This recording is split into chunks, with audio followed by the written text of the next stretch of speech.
Last 2 ఇయర్స్‌లో నేను అనుకున్న దానికంటే కూడా ఎక్కువ అబండెన్స్ అండ్ వెల్త్‌ని నేను సంపాదించడానికి, అట్రాక్ట్ చేయడానికి ప్రధానమైన కారణం ఏంటో తెలుసా? అఫర్మేషన్స్ అనుకుంటున్నారా? విజన్ బోర్డ్ అనుకుంటున్నారా?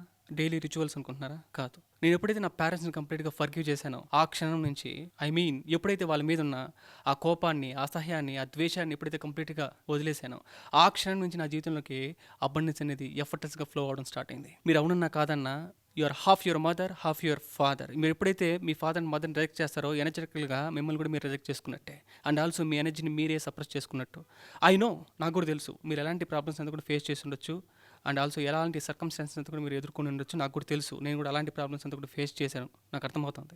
కానీ మీరు ఎప్పుడైతే ఆ హేట్, ఆ కోపాన్ని, ఆ ద్వేషాన్ని వదిలేస్తారో, అప్పుడు మీరు సరికొత్త మీలోని ఒక బెస్ట్ వర్షన్ అనేది బయటకు వస్తుంది. అండ్ ఆల్సో ఆ వర్షన్, ఆ వ్యక్తి సరికొత్త ఎనర్జీతో ఉంటాడు.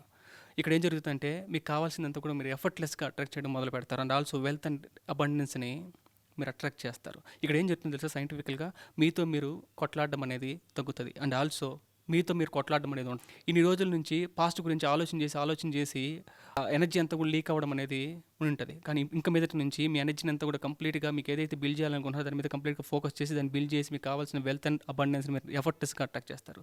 మీరు గాని మిమ్మల్ని మీరు హీల్ చేసుకోవాలి. అండ్ ఆల్సో మీ పేరెంట్స్ అంతా కూడా కంప్లీట్‌గా ఫర్గివ్ చేసి మీకు కావాల్సిన వెల్త్ అండ్ అబండెన్స్‌ని మీరు అట్రాక్ట్ చేయాలనుకుంటే ఫెయిత్ ఇన్ మీ. స్క్రోల్ అవుతున్న కాంటాక్ట్ నెంబర్‌కి